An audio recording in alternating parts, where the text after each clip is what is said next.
Assalamualaikum warahmatullahi wabarakatuh. Perkenalkan, nama saya Mustika Rizky Amalia, NPM 19 1011. Baiklah, di sini saya akan menjelaskan materi yang berjudul Etika Teleologi, Deontologi, Teori Hak, dan Teori Keutamaan. Teleologi merupakan sebuah studi tentang gejala-gejala yang memperlihatkan keteraturan, rancangan, tujuan, akhir, maksud, kecenderungan, sasaran, arah, dan bagaimana hal-hal ini dicapai dalam suatu proses perkembangan. Contoh dari etika teleologi yaitu setiap agama mempunyai Tuhan dan kepercayaan yang berbeda-beda, dan karena itu aturan yang ada di setiap agama pun berbeda-beda. Deontologi. Istilah deontologi berasal dari kata Yunani deon yang berarti kewajiban. Dalam pemahaman teori, deontologi memang terkesan berbeda dengan utilitarisme.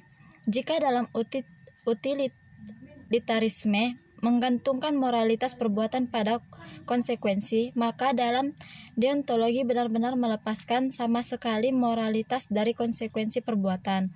Contohnya, misalkan kita tidak boleh mencuri, berdusta untuk membantu orang lain, mencelakai orang lain melalui perbuatan ataupun ucapan. Karena dalam teori deontologi, kewajiban itu tidak bisa ditawar lagi karena ini merupakan suatu keharusan. Teori hak. Dalam pemikiran moral dewasa ini barangkali teori hak ini adalah pendekatan yang paling banyak dipakai untuk mengevaluasi baik buruknya suatu perbuatan atau perilaku. Hak didasarkan atas martabat manusia dan martabat semua manusia itu sama.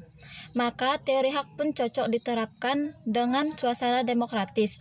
Contohnya, kaum kapitalis memandang kebebasan adil suatu kebutuhan bagi individu untuk menciptakan keserasian antara dirinya dan masyarakat. Sebab kebebasan itu adalah suatu kekuatan pendorong bagi produksi karena ia benar-benar menjadi hak manusia yang menggambarkan kehormatan kemanusiaan. Teori keutamaan atau virtu. Memandang sikap atau akhlak seseorang. Tidak ditanyakan apakah suatu perbuatan tertentu adil atau jujur atau murah hati dan sebagainya. Keutamaan bisa didefinisikan sebagai berikut, yakni disposisi watak yang telah diperoleh seseorang dan memungkinkan dia untuk bertingkah laku baik secara moral. Contoh keutamaan: kebijaksanaan, keadilan, suka bekerja keras, hidup yang baik misalnya, merupakan suatu keutamaan yang membuat seseorang mengambil keputusan tepat dalam setiap situasi. Baiklah, selanjutnya saya akan menjelaskan tentang ekonomi dan keadilan. Keadilan dalam prinsip etika merupakan hal yang penting. Hal tersebut dikarenakan keadilan tersebut menyangkut barang ataupun kepentingan yang dimiliki atau dituntut oleh berbagai pihak. Sumber dari keadilan adalah adanya kelangkaan barang yang ditawarkan atau diperjualbelikan. Ekonomi. Studi tentang cara bagaimana masyarakat menggunakan sumber daya yang langka untuk memproduksi komoditas yang berharga dan mendistribusikannya di antara orang-orang yang berbeda. Hakikat keadilan.